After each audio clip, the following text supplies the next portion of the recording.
Yeah, so welcome everybody. I'm Don Murray and I'm here with Stuart Harper.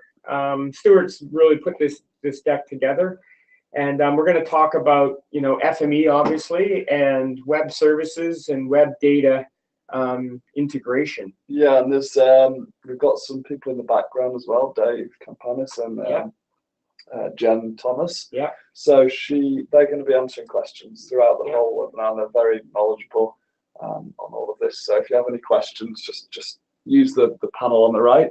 Yeah.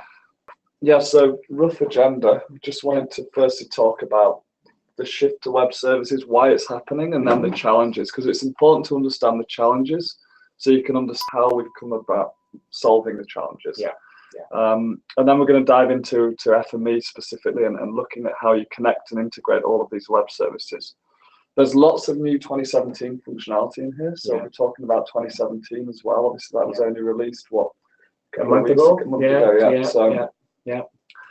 So the first thing, really the shift to the cloud. This is the evidence, really, and you can see all of the acronyms that you're probably not familiar with, but really the point is there's just huge growth in this sector. Alone in this year, the SaaS industry sector, which you probably know, that's the main Salesforce and Slack and things like that. It's grown, 36 billion in 1 year, and they're looking at 37% growth. So this isn't going away.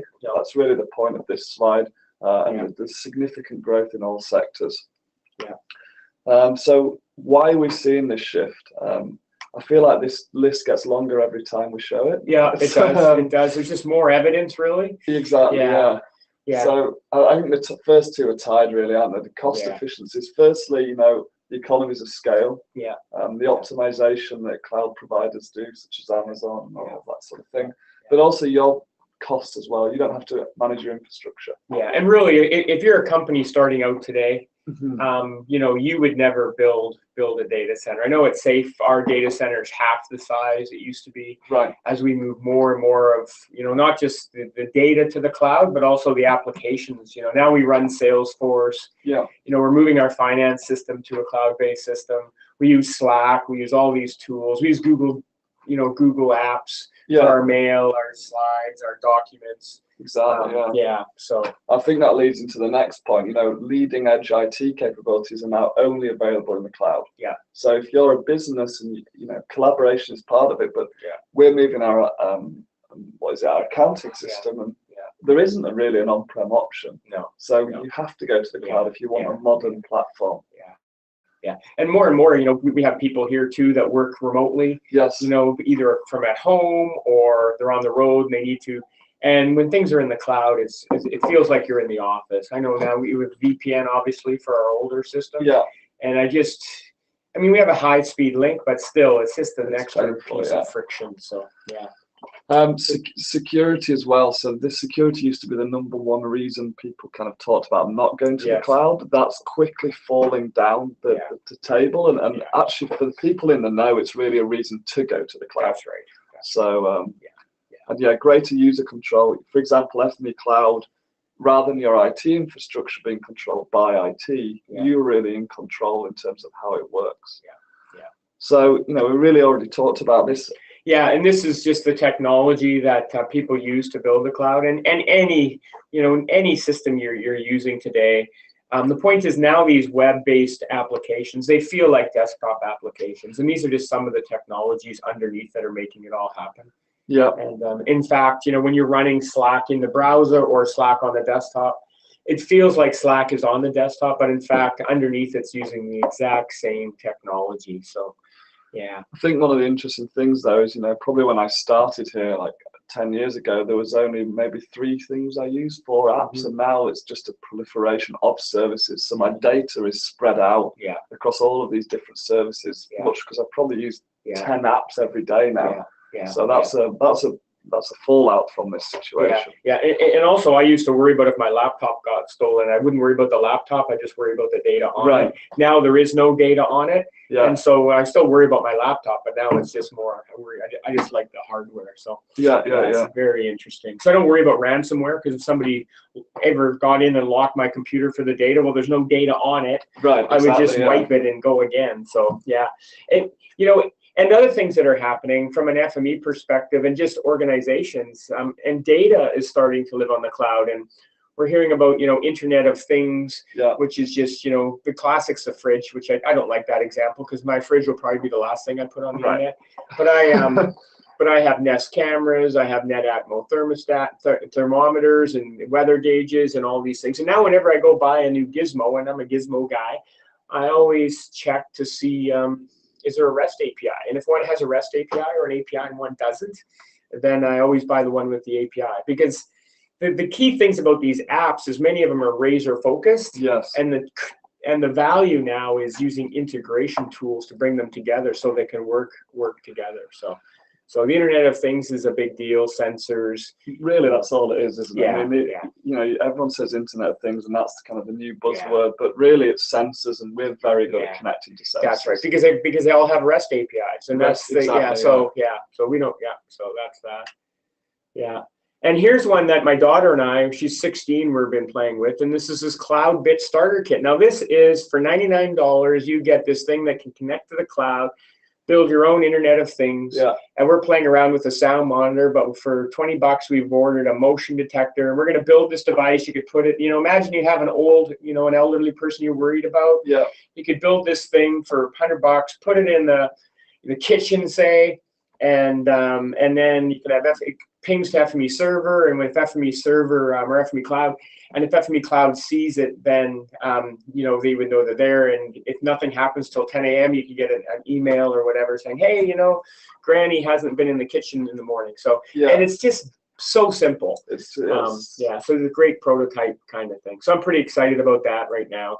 And so that's just one example of how Internet of Things is all the way down to kids who want to play with Lego-like stuff, but actually build things. Tons of fun. Yeah, and, it's interesting. Yeah. And also, what about data? Well, when we started this thing, data lived on disk drives, floppy drives even. Yes.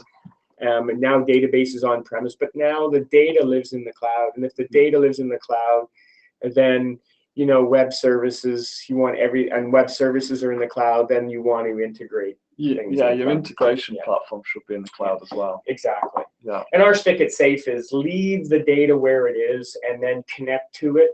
We don't believe in this model of, I have my system, I'm going to suck everything I use into my system and then analyze it. There's just too much data. The data is being collected too quickly to be moving it any one spot. So this is case in point, right? Yeah. This is AWS. We're seeing this model a lot with the cloud-based data storage system where tons of data is going in. So in this site, if you search for Earth on AWS, you'll find it. It has Landsat data all the way back from 2015.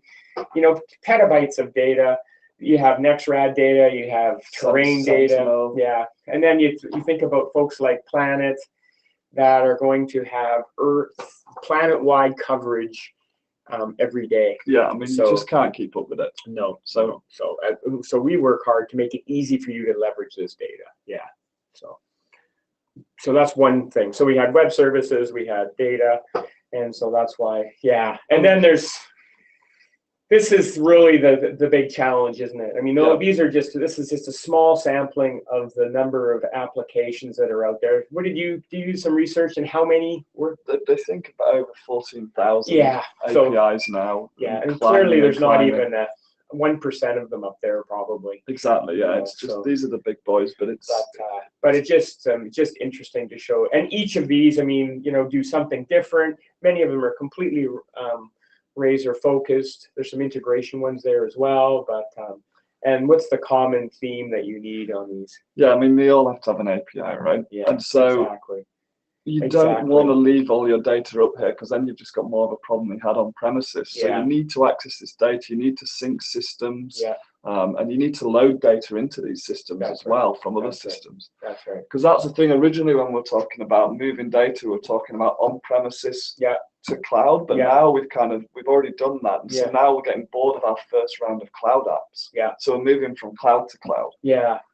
So that's kind of And within Safe, we have Slack to Salesforce integration, syncing back and forth, and we're not pulling it. We're leaving the data in Salesforce and in Slack, but we're bringing the data together on the fly. So as a user, I see this unified view, but in fact, I'm leveraging the power of both. So really, really, exciting times. Yeah. So we've covered this really, haven't we? It's the convergence of IoT, cloud, and big data, and that's what we're seeing drive this adoption into. Drive the requirement for connecting to web services. Yeah, and that's really, we're just trying to set the stage there on why REST APIs or APIs are so important in this new world of web services. And to FME, they're just connectors to data.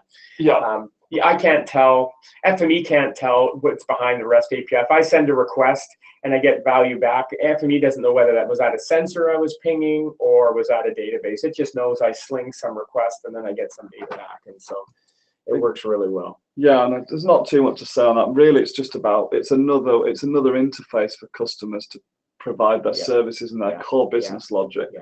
Now, if you found a web service and it didn't have a REST API, how long would you look at it? I go to the API first when I'm looking at a web service. I think that now defines a company. And I expect it to be extremely well documented, error handling, very, very good documentation. Otherwise, it's too risky. Because you can't get things out once you use it. So it's and the REST API, you can immediately tell how open that company is to people pulling their data. And things like that. And I guess Bezos of Amazon was famous for basically, coming down with that edict and saying, hey, from this day forward, we're APIs first kind of thing. Exactly, and Salesforce as well. The reason they're such a big company isn't because of their nice shiny web app, it's their API. Because all of the partners started innovating on top of their platform. APIs have disrupted entire business sectors really over the past 10 years. This is really just to say we've been doing this for years now. But what we've been working on over the past few years is kind of a framework to let you connect to any web service rather than us hard coding and making decisions for you. And that's what we're going to talk about now. So these APIs are fantastic things. They're standardizing standard interfaces to help us connect, but they come with their problems. So the first is the different implementations. So this is kind of at the API level. It used to be REST and SOAP. SOAP's really dead now. For legacy systems, we still support it, but generally new APIs would be REST APIs. But even in the REST API world, there's different implementations, there's different styles. It's not, it's not hard and fast what they look like. So that's a problem.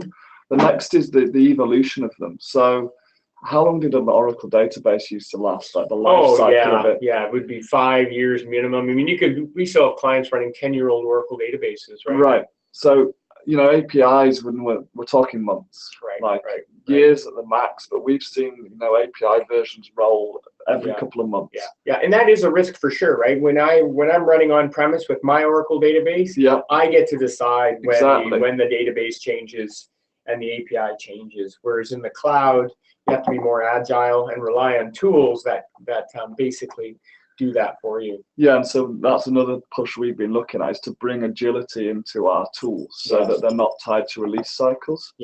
And the other thing is error handling. Web services, it's over the web. There's inherent often connection problems and even downtime on the end services. So you have to be able to deal with that. The big one though is authentication challenges, and so authentication, for those that don't know what it is, that's really just how you you're granted access to the web service. So usually you enter username and password. But that's an oversimplification for connecting to an API. So with API, there's token security, there's OAuth 2, there's basic. Really, our mantra is we don't want you to worry about this too much. That's right. And OAuth 2 really is the Cadillac version of It is, and with security, security is not free, right? The more security, generally the more steps you're going to have to go through, and OAuth 2 is head and tails above. Like if I'm super concerned about security, I'm not using basic or token. I got to use OAuth 2. Yeah. And we're not going to go into how that works because that's a whole presentation. There's whole seminars on OAuth 2. But the one problem with it is it's just a guideline. Yes. It's not a hard and fast standard. Yes. The guy that actually created OAuth 2 walked away from it because it got so complex. Yeah. And you have companies like Facebook who are adopting kind of, oh, we don't believe in this part of OAuth 2, so we're just going to change how it works. Yeah. So as a developer, it makes it incredibly complex to connect to all of these different web services. And as we were developing it, it was interesting to watch. We would do a bunch, then we have success for 8, then we hit another one that didn't quite work, so then we'd extend it to support that flavor of OAuth 2, and then more and more. Now we're hitting them less and less. But if anybody's out there and they do hit an OAuth 2, there's something that's called OAuth 2, and we can't connect to it, let us know, because as Stuart said, it's not a hard and fast specification. There's lots of fuzzy areas for interpretation. So but we're committed to supporting them all. So that's kind of the connecting to the API. I just wanted to run through 2 quick scenarios. These are the main scenarios we see when people are working with web services, what they're doing. So the first one is bulk migration. So the example here I'll use, we're migrating currently from an old accounting system called MAS, which is an on-premises accounting system. You said it runs on XP. Well, the only way that I can connect to it to pull reports is I have a Windows XP virtual machine, and the only reason I use that Windows XP virtual machine, Windows XP is pretty good in its day, but it doesn't hold anything in Windows 10. So so now we're moving to the cloud. Right. Now, to be fair to that, there were upgrades, but we knew we were moving off of it. So rather than put our effort into the upgrades, we just are putting our effort to moving. So moving to NetSuite. So NetSuite has an API.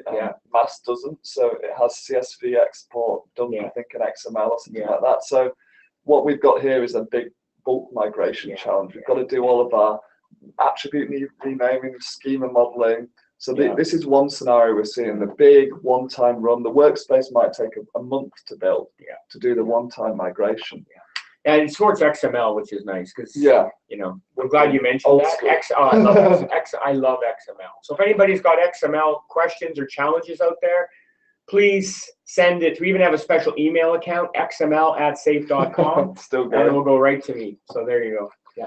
The other one is kind of the more modern challenge, and this is application integration challenges. So this is what we were talking about earlier, is syncing all of these different web apps and web services and ensuring they're not data silos. So this might be like you want to pull data out of Salesforce and move it into your support system of Zendesk. Right. Things like this. Right. Or I might want to, another thing for scheduling is I might want to do a nightly report. Right. So I might want to hit all my Salesforce records to figure out where all my leads are coming from on that day or month or quarter or things like that. So dashboard, Or I might be hitting a REST API that doesn't have push, so I can't register a webhook. Right. I can only ask it for information to move, and so that case, the schedule is great for scheduling the polling. We all hate polling, but some systems don't have polling. Little Bits actually has a subscription model, so you don't have to poll. Just thought I'd throw that out. So that's kind of the event-driven support. Yes. Which is your next we do see a lot as well. You know, you can add webhooks to a lot of services to send data when things happen. So you need to support that as well.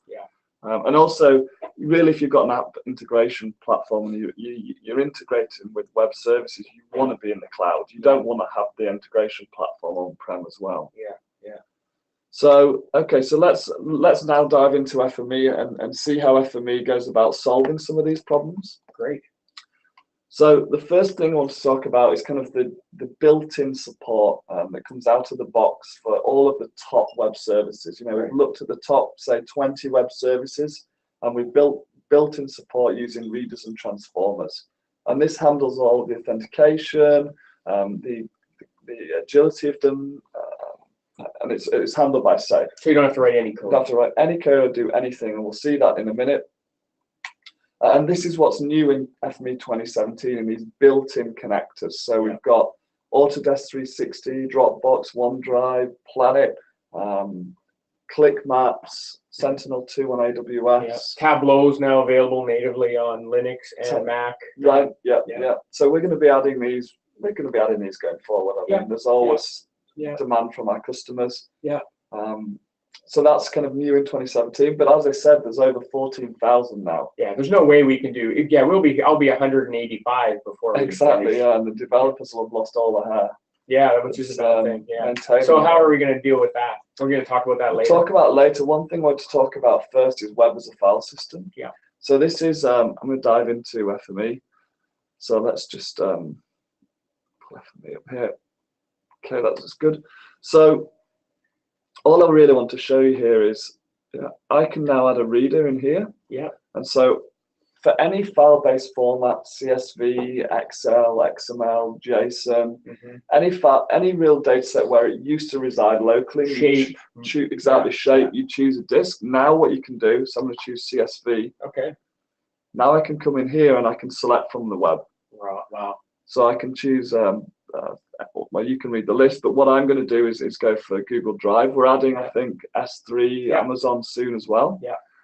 So this is out of the box. So I don't have this web connection thing. Right. So I'm going to add a web connection. And all this is think about this. You need a username and password to connect to Google, right? So this is OAuth 2 in action. This is OAuth 2 in action. Yeah. Right.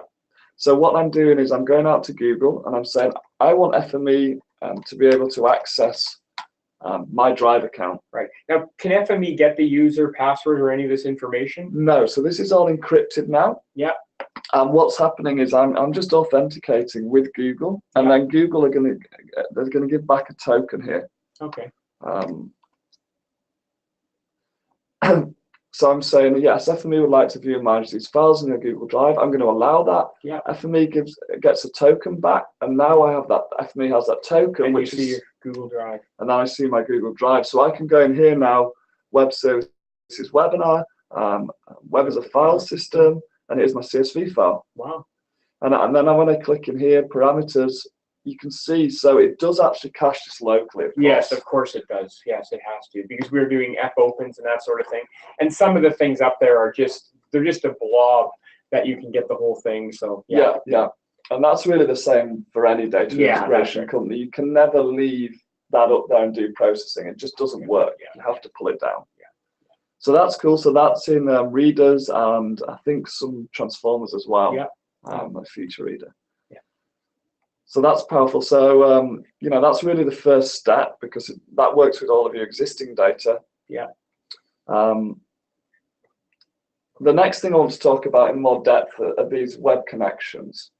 So what this is going to allow you to do ultimately is, rather than just connect to the web services that Safe provide, you're going to be able to create connections to any web service. Right. That's the end goal.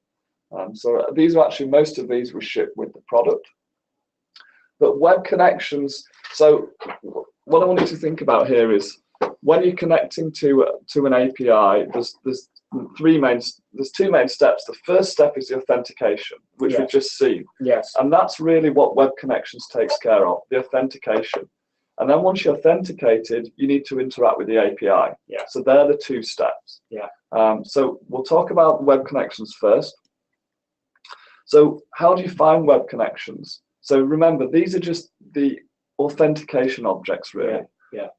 So the first place is officially the ones shipped with FME. Yeah. So if you open FME Workbench and go in FME Workbench Preferences, you can see in here under Web Connections, Managed Services. Now, some of these I've actually created, but a lot of these we're shipping with FME. Yeah. So we're shipping, say, 15 or so with FME. Yes, exactly. Yeah. And you can see, I'm not going to go into this now, but this is essentially you're configuring here the OAuth 2 connection. So you can see you have to, somebody went through and read a manual on Google's site to get all these URLs. There's no magic here. There's no magic. This was, probably it takes me between 15 minutes and half an hour to create each one of these. So these are the built-in ones. These are great. But what I want to talk about, oh, sorry, that was a bad cough I had. So what I wanted to talk about next, though, is the community-created ones. So as I said, we're not going to be able to keep up here. So what we're doing is we're building this platform called FME Hub, where anyone can put up web connections into the hub that everyone can use. Yeah. So this is the model going forward. It's an extremely powerful model. Yeah. Firstly, the first thing is it's detached this web connection from the FME release. Yeah. So if something breaks, we can just update this in here. Yeah. So you can see 13 have been added. So just scroll down so people can see some of the other ones that are there. So there's there's quite a number. So yeah. And over time, you can see most of them at this point have been done by us. This is brand new, but there are a couple there that have been added by some others. So, yeah. This is some in China, I think. Yeah, looks like it. Interesting. Yeah. So let's go back to FME. So the ways you interact with this, you can go to Browse to FME Hub in FME Workbench 2017 and click on Web Connections. Yeah. And then you can actually let's have a look. So I clicked on. Let's go to Transformers. Yeah. So all you need to do, like if I want to install this one, you click here and then you download. Yeah. And it installs the web connection for you. Okay. So that's a model for where you can go and kind of look and discover web connections. So let's go back. The final place really is you can create your own. So you can always come in, and we're not going to do this today, but if you want, you can always come in and you can go in here and you can literally go, I want to create an OAuth2 service, and then you fill this information out. Yeah. So if you need to do this, probably the best thing to start with is, it is complicated, but all you really need to do, it's not too bad once you get the hang of it, is you need to just go find the authentication documentation for that API. And it's in the best interest of the service to provide this. So we're finding that in general, the pages are very clear on what goes where. So and then hopefully once you've created it, you put it in the hub. That's right. That's right. And then, and you can test it and run it on desktop, and then you publish it to server, and it's automatically transformed to the server, so you don't have to recreate it. Exactly. Yeah. So let's just do a couple of quick demos now, actually. So the first demo is I want to show you using a shipped Esri ArcGIS Online web service connection. Yeah. So this is kind of similar to what we did before. So I'm just going to add I'm going to open a workspace actually, just so I can show you. So let's open up a workspace, and this is kind of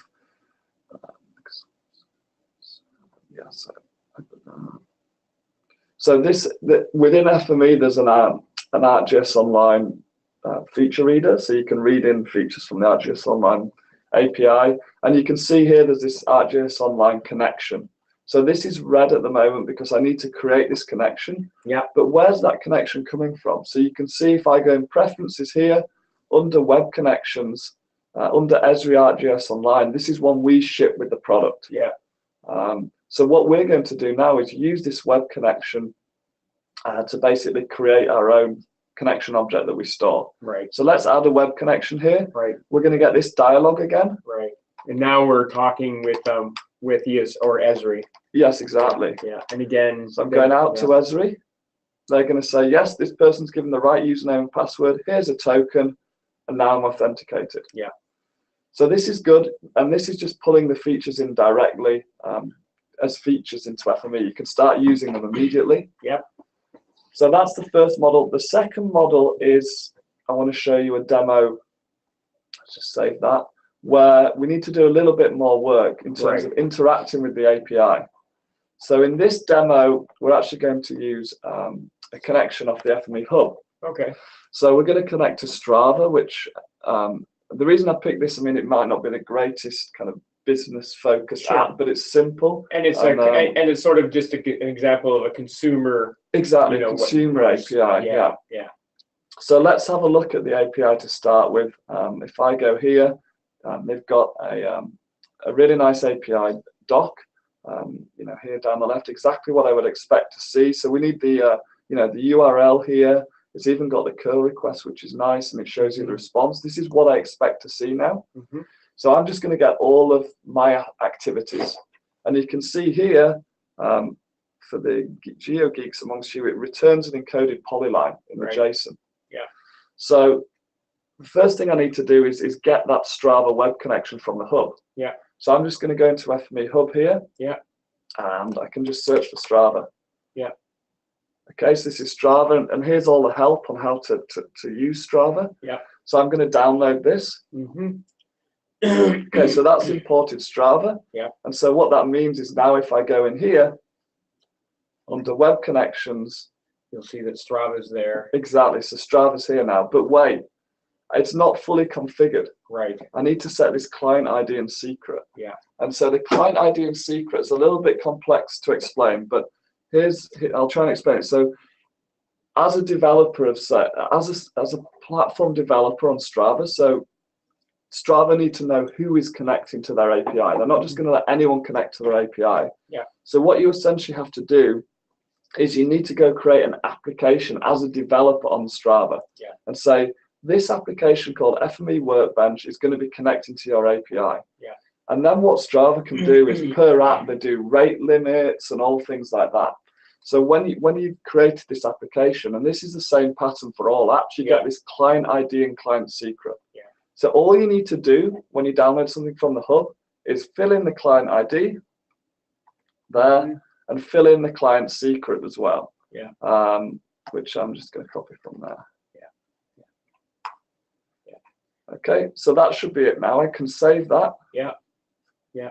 And that client ID, client secret, that is an OAuth 2 thing, yeah. Exactly. And every OAuth 2 service is going to have one of these. And that's in the help doc. So now what I need to do is now we're going to use this HTTP call. So this is the next thing I wanted to talk about. This is a low-level transformer that allows you to interact with the APIs. Yeah. And there's two main components to it. The first part is the API interaction at the top, so the URL, query string parameters, things like that. Yeah. And the second is our web connection.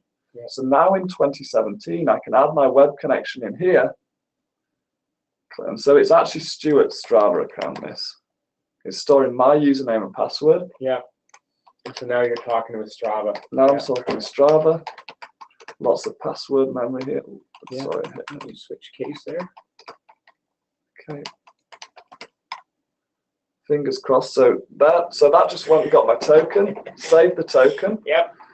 So the next thing I wanted to talk about is the JSON fragmenter. And so all you need to really know here is this HTTP caller is going to return this JSON back. Yeah. As the API defined, right? Yeah. So it's this JSON here. Yeah. And then we have a whole suite of JSON and XML transformers. That's right. Yeah. Yeah. So long story short, I'm going to now run this. Yeah. Hit the API. Yeah. Defragment the JSON, and all I'm doing in here is essentially this just means for each item in the array, just create a feature. Yeah. And then I'm going to expose the ID, name, distant, moving type attributes. Okay. So you can see these in here, ID, moving time. Yeah. And then because it's FME and we're spatial, we can use a geometry replacer to turn the encoded polyline into a line. Yeah. Perfect. So I should be able to run this now. Yeah. Hits the API, JSON fragmenter, opens the universal viewer. And if I change this, you can just see a little bit easier. These are all my Strava tracks that I've hit. So perfect. Not too exciting, but just see the demo there. It just gives you a nice end-to-end. Yeah, yeah, and very simple, right? Like, Exactly. Yeah. You didn't have to worry about how to figure out how to deal with encoded polylines. And Yeah. Okay, so that's awesome. Hopefully, I'm sure there's a lot of questions around that. Mm-hmm. What I want to show now is actually just how we publish that to FME Server. Right. Because this is an amazing thing, really. Mm-hmm. It's FME Server is our enterprise product, so this is where you would do all the scheduling and the automation. Yeah. But what we've made it now is incredibly easy just to publish this up to FME Server. Yeah. So let's dive back in here in this example, and we're going to go File, Publish to FME Server. Right. And so FME Cloud, for folks who are new, is a hosted FME server. So, right. So what Stuart's showing you now will also work exactly with FME Cloud. Right, exactly, yeah. So here's my workspace. That's very familiar to those that know, but this is the new screen. Yeah. So this is saying, okay, you're trying to upload this Strava web connection. You need to reconfigure the client ID and client secret. Yeah. So we can talk a little bit about this now, but this is a gotcha of OAuth. Yeah. And the problem with OAuth is it's tied because it's going out to Strava, and then Strava's responding with the token. Strava needs to know where to respond to. That's right. So in desktop, it's easy. Yeah. You just put local host in and it works. That's right. But on server, you need to actually physically put the server URL in. Right, right. And that's another security thing about OAuth 2. What that means is if with that OAuth 2 connection, if somebody got it and tried to use it from another host, it wouldn't work because Strava or the OAuth 2 would not call back to that host, so it would never actually get the token. So in FME Cloud, each FME Cloud instance is effectively another, you would call it another app. Exactly, yeah. So, there's no doubt OAuth 2 is secure, it's just complicated. That's right. There's just more steps, spec'd. Absolutely. So all you need to do is update the callback domain, and I think on LinkedIn you can /FMEO. Actually, you can copy it from in here if you see. That's right. There you go. Yeah, we tried to make it easy. Yeah. So that's how you do it, and then you regenerate the client ID and secret based on that domain, and then publish to server. Good. So I don't want to get too bogged down in that. But that's how it works. It hints at the complexity of it and the work we've done there. Yeah. Okay, so what I'm going to show now is we're going to work with some of this cloud data. So I'm going to take this terrain data from AWS. So this is planetary scale data, and I'm going to run a workspace that I'm going to ask Stuart to give me a state. And I'm going to take all the counties. I'm going to read a shapefile that has all the counties of the state. And I am going to calculate the bounding box of all of those, and then I'm going to send it to a transformer that's going to pull the data in real time for that entire state. Right. And then I'm going to build I'll go to the FME right now. And then I'm going to build a surface model. So I'm going to hit this MapZen downloader, which is going to go out to that AWS service. That's a service as well, okay. Yeah, and it's going to pull all the data down. And build a nice big raster mosaic DEM. So, and then I'm going to build a surface with it. Yeah. So now I have a nice digital elevation model of the entire state. Okay. And now I'm going to take each of those counties and I'm going to overlay them on top of this digital elevation model. Okay. To get the Z values, and then I'm going to I'm going to get the maximum and the minimum elevation values for each county. Wow, okay. Yeah, calculate the area of the county, and then I'm going to basically populate a couple of the attributes. So if I look here, you'll see I'm going to give us things like, okay. This is a new transformer, isn't it, the attribute manager? Yeah, it is. Yeah. You've got a bit of black one. Okay, anyway, and then I'm going to go out to two formats. I'm going to go out to Click Maps, and I'm going to go out to Tableau. And so I'll run that. I'll run this. So let's see. So, okay, let's run this. Okay. So what state would you like me to do, Stuart? So pick a state. Let's do a fellow West Coast, California. California, okay. So I'm going to do that, and so I'm going to run this. And so now I'm reading the shapefile. I'm just filtering out all the counties. So you can see there's 58 counties in the state of California. Now I'm pulling down the DEM, the digital elevation model from the AWS. Now I'm building a surface model of, it looks like 1.3-ish, 1.2 million points. So that's done. Now I'm draping the features over. You can see them come through, calculating my attributes for elevation. And now I have the data out in Tableau and ClickMap. So now we'll go to Tableau first. Fast. Yeah, it's amazing what's going on here. And I'm going to go to Finder, and and you can see 8:42, that's what time it is here. I'm going to grab, whoops, that was a user error. I'm going to grab this TDE file and drag it on here, okay? And now I'm in Tableau. And I'm going to go to a worksheet, and then I'm going to turn it into a map. So I drag the longitude onto columns. It's very simple. Drag the latitude onto rows. Okay. I'm telling it, so you can tell it knows it's in California just with that. So now I'm going to say I want polygons. And now I'm going to grab the geometry ID, put it on detail, and the order on path. And so now I have something that looks like the state of California. Yep. But if I click on it, you'll see the counties, but it's not too interesting. So now if I want to show some, let's say I want to know where are the lowest counties, I can just drag this onto color. And now you can see that these are the counties with the, I click on the counties and you can see the lowest color there. Okay. Yeah, and it's, how about the highest? So I can click on that again and you can sort of see the idea. How about the one that has the most slope? And so again, I drag on here and you can see very, very simple workflow and you can start to visualize things. Now I apologize to anybody who knows Tableau, but folks who know Tableau can just go absolutely crazy with this. Yeah. So now we'll go over to Click Maps, which I have running on the virtual machine. And I'm going to create a new app and I'm going to give it a name, webinar, create, okay, open app, okay, I got to add data next. I'm going to add some data, okay, got to find some data. I know this is a CSV file, but again, they use something they use a more sophisticated version of,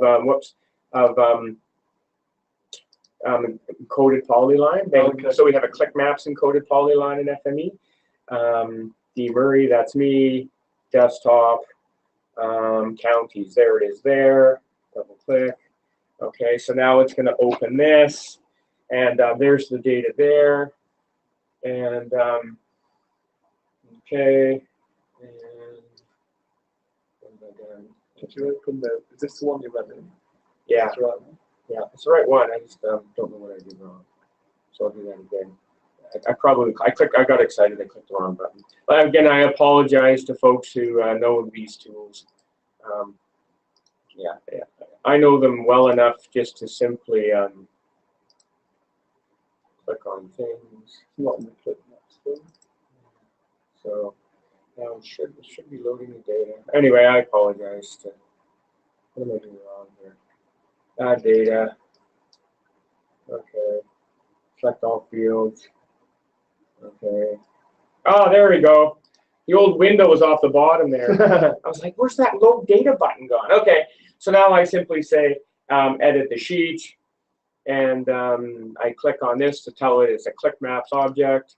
And so now I can see the map. And so now I simply go to layer. I say the polygon, I'm going to say its name, and now I should go to California, and now I can pick, the value again. So I can pick highest elevation, things like that, and if I click on it, you can see the state, the county name, and there like that. And again, and whatever you want to do, slope rating, and things like that. So that gives you just a quick idea of how easy it is to go to these things and how simple FME can work with the data. All right, so now I go back to the slide, and yeah, so quite a bit went on there. We read that cloud data in real time, built an elevation model, overlaid stuff on it, and then went out to 2 new kind of systems that FME supports. Yeah, awesome. Yeah. I liked it, and so some of those are actually available on the hub as well, right? Yeah, good point. Like the ones that are on the hub are the ones in green. So the MapZen AWSD downloader, I think Dimitri did that one. Yeah. The geographic area calculator, I don't know who did that one. And the Click Maps writer, I did that one. So okay. So fantastic. And that's another beautiful thing of the hub is we can now extend the product, add all these new capabilities to the product without worrying about the release cycle. Right. So yeah. One of the things that's in the news a lot now is AI and the power of AI services. Yeah. And so Stuart's going to demonstrate, yet another reason to, embrace web services. And so Stuart's found Ken Bragg. We said, hey, let's do something with AI. And so Ken found Microsoft Cognitive Services, and Stuart, using this work Ken did, is going to show, again, how easy it is to embrace these. So this API, the first one, what it does is it analyzes photographs, and it tells you best guess what it thinks is in the photograph. Right. So you can see the pattern here, HTTP caller. hitting the API, we're using some query string parameters. This is why I wanted to show you this. It's a little bit more involved. You've got to set some headers, but it's very powerful, is this transformer. Yeah. And in this one, we're using, it just needs a token. So we're just setting the token in the, for the authentication. So let's run this, really a bit of fun, and we've not got too long left. So I'm passing in this image here to start with. Yeah. So let's have a look at this. And this is going to analyze this photo that I passed in. Yeah. JSON fragmenter to rip the JSON apart. Yeah. And then we're using an HTML reporter to build a report up based on that JSON. Yeah. So I can have a look at this image, see 8:48 today, that's literally now. Mm-hmm. So this just as basic image, it's this mountain biker in Breckenridge. Mm-hmm. But it's amazed me, this one, that I just wanted to see if it would pick up the bike. It did. And it's 70% confident that it's a bike in that photo. Person, man, grass, tree, sky, outdoor, bike. I mean, is there anything else in this photo? It's pretty dandelions. Yes.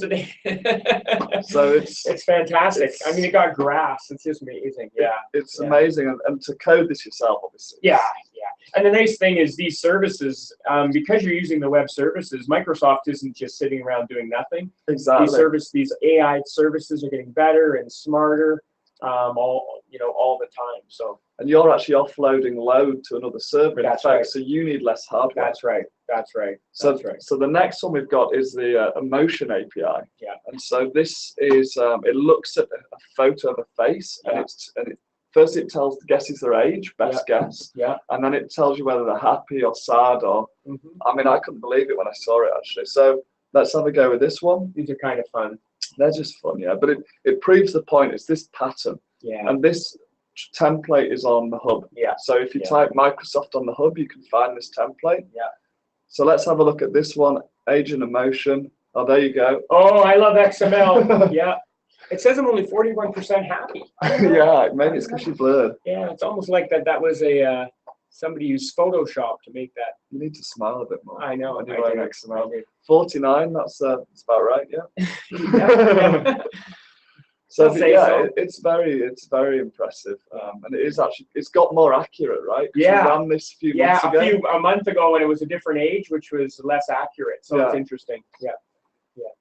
Okay, so there's just a little bit of fun, and as I say, this is actually this is on the I think it's a template. So if you go on the hub and search for Microsoft, you'll just find it there. Microsoft Customer Services, you can download and play that. Yeah. So it's fun.